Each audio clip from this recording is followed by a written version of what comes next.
Salut, c'est Hugo, j'espère que vous allez bien, vous connaissez le programme, installez-vous, on est parti pour un nouveau résumé de l'actualité en moins de 10 minutes. Et on commence avec le gros sujet du jour, je vous en parlais hier, c'est la question de l'anonymat en ligne qui revient sur le devant de la scène. Depuis l'attentat contre un professeur d'histoire-géographie à Conflans-Sainte-Honorine vendredi dernier, on a entendu plusieurs responsables politiques réclamer des mesures contre l'anonymat sur les réseaux sociaux. Mais le truc c'est que, a priori, avec les informations que l'on a pour l'instant, eh bien l'anonymat en ligne n'a joué que très peu de rôle dans l'attentat de Conflans-Sainte-Honorine. En effet, grâce aux lois actuelles, on a pu identifier assez rapidement le terroriste et le lier au compte Twitter où il diffusait les photos de l'attaque. Puis au-delà de ça, concernant les autres événements, comme par exemple le parent d'élève qui s'est plaint lors d'une vidéo sur les réseaux sociaux, eh bien il l'a fait à visage découvert avec son nom, donc c'était absolument pas anonyme. Et puis de toute façon, on peut même aller encore plus loin en disant qu'en réalité, l'anonymat sur internet en tant que tel, eh bien c'est très rare. En effet, depuis 2004 en France, la loi pour la confiance dans l'économie numérique permet l'identification des personnes qui publient des contenus illégaux en ligne, et donc si vous postez un contenu haineux sur Twitter, même avec un pseudonyme, eh bien on peut arriver à vous retrouver. Et puis selon certains, et notamment des assos qui défendent les libertés en ligne, vouloir aller plus loin dans le contrôle de l'identité des personnes qui publient en ligne pourrait s'avérer mauvais pour la démocratie. En effet, c'est la protection de l'identité qui peut permettre des révélations par des lanceurs d'alerte par exemple. Par contre, ce qui est évident, c'est que l'attentat de Conflans-Sainte-Honorine pose une question plus large sur la responsabilité des réseaux sociaux. Le professeur d'histoire géo, Samuel Paty, était devenu une cible car son nom et l'adresse de son collège ont été dévoilés sur WhatsApp puis sur Facebook suite à la vidéo du parent d'élève, donc les réseaux sociaux ont aussi leur part de responsabilité. Sur ce sujet, il y a quelques mois, on en avait parlé d'ailleurs sur la chaîne à l'époque, si vous étiez abonné à ce moment-là, il y avait eu la loi Avia visant à limiter la diffusion de contenu haineux. L'une de ces mesures phares, c'était l'obligation pour les réseaux sociaux de supprimer sous 24 heures des contenus haineux sous peine de très lourdes amendes. Mais le truc c'est que le Conseil constitutionnel avait censuré une grande partie de la loi, indiquant qu'il y avait un danger pour la liberté d'expression puisque cette loi aurait mis sous pression les réseaux sociaux. En effet, je vous la fais courte, mais les réseaux sociaux, donc Twitter, Facebook, etc., auraient été obligés, dans le doute, de supprimer énormément de contenu très rapidement, et ce au moindre signalement, par peur d'avoir une amende très lourde s'ils ne suppriment pas de contenu haineux dans les 24 heures. Autrement dit donc, il pourrait se mettre à supprimer un peu n'importe quoi sans prendre la peine de vérifier par manque de temps. Alors que va annoncer le gouvernement, tout à l'heure le Premier ministre Jean Castex a évoqué brièvement l'idée de créer sur les réseaux sociaux un délit de mise en danger d'autrui, ce à quoi certains répondent que cela existe déjà d'une certaine façon dans la loi. Bref, les débats risquent d'être animés, évidemment on aura l'occasion d'en reparler dans les jours à venir. Le deuxième sujet en France, il n'a rien à voir, c'est le lancement aujourd'hui de Salto, la plateforme française qui veut concurrencer Netflix. Alors concrètement sur Salto, il y a donc des programmes des chaînes du groupe de France Télévisions,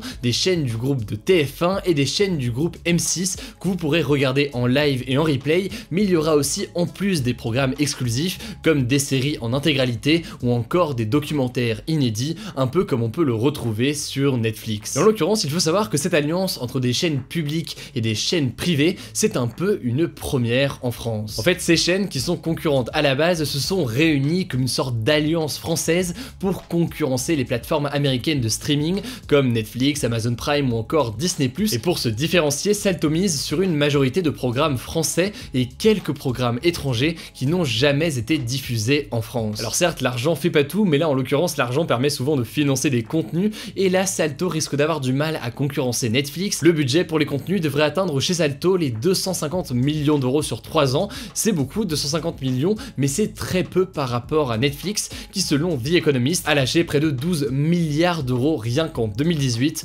pour ses contenus. Enfin, concernant le prix, ce ne sera pas gratuit, il y a en fait un mois gratuit pour essayer, mais après l'abonnement sera de 7 € par mois pour un seul écran et de 13 € par mois pour 4 écrans. Bref, en tout cas, le lancement a lieu aujourd'hui après avoir été repoussé plusieurs fois à cause du Covid-19. Ça me paraissait important d'en parler, notamment parce que c'est une nouvelle plateforme de streaming qui arrive en France et ça pose plein de questions sur la place qu'elle va réussir à occuper ou non chez les Français, à côté de Netflix, Amazon Prime ou encore Disney+.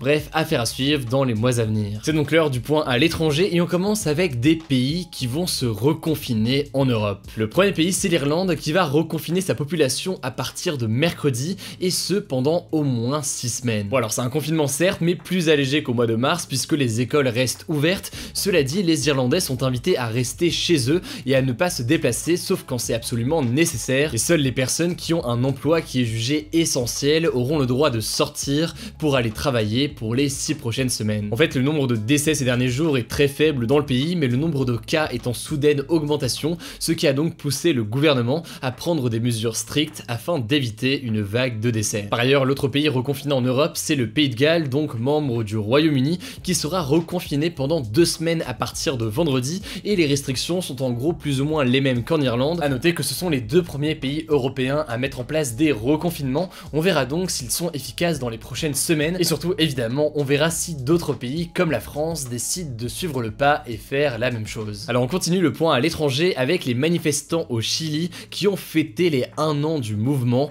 contre le pouvoir. On en parlait à l'époque, il y a 1 an, en octobre 2019, plus de 2 millions de personnes manifestaient notamment contre la hausse du ticket de métro et plus largement contre les inégalités. Au fil des mois, le mouvement a réclamé une réforme de la Constitution, donc la loi suprême du pays, qui a été écrite il y a plus de 40 ans par la dictature du général Pinochet et qui empêche notamment les grandes réformes économiques du pays. Depuis 1 an, les manifestations sont devenues très violentes. Au total, en 1 an, on compte une trentaine de morts et près de 4000 blessés, et le Chili a même battu le record mondial de personnes blessées aux yeux en 1 an par des tirs de policiers ou encore de militaires, avec plus de 460 personnes qui ont été éborgnées. Pour mettre fin aux violences, le président Sebastián Piñera et les différents partis politiques avaient acté l'organisation d'un référendum pour demander aux Chiliens directement s'ils veulent ou non changer la constitution. À cause de la pandémie de Covid-19, le référendum a été reporté et se tiendra donc finalement le 25 octobre, donc la semaine prochaine,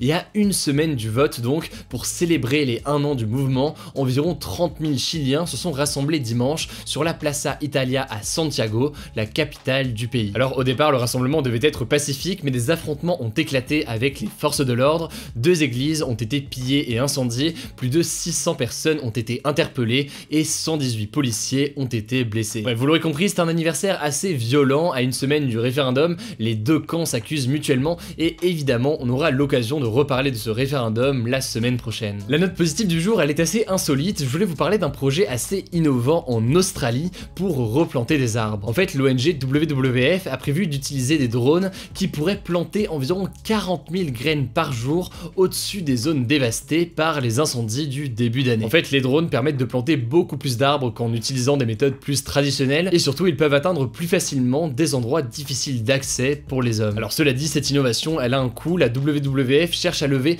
près de 180 millions d'euros sur 5 ans pour financer cette initiative. Je vous mets des liens directement en description si ça vous intéresse. Alors le débat hier c'était le suivant: la liberté d'expression est-elle en danger en France? Vous avez été plus de 100 000 à voter et comme vous le voyez, vous êtes une immense majorité à penser que oui, elle est en danger dans le pays. Quant au débat du jour, rapidement c'est le suivant: pensez-vous que Salto sera un succès? On change complètement de domaine, vous le voyez donc. Pour voter c'est très simple, vous cliquez sur la chaîne Hugo Décrypte, vous accédez à l'onglet communauté en cliquant et à ce moment là vous pouvez voter au sondage du jour ainsi qu'au sondage des jours précédents. Si vous avez regardé jusqu'ici, c'est probablement que cette vidéo vous aura plu et si c'est le cas, évidemment n'hésitez pas à vous abonner si ce n'est pas encore le cas pour ne pas rater les vidéos suivantes. En tout cas c'est tout pour ce résumé de l'actualité en moins de 10 minutes, portez-vous bien et on se dit à demain pour une nouvelle vidéo.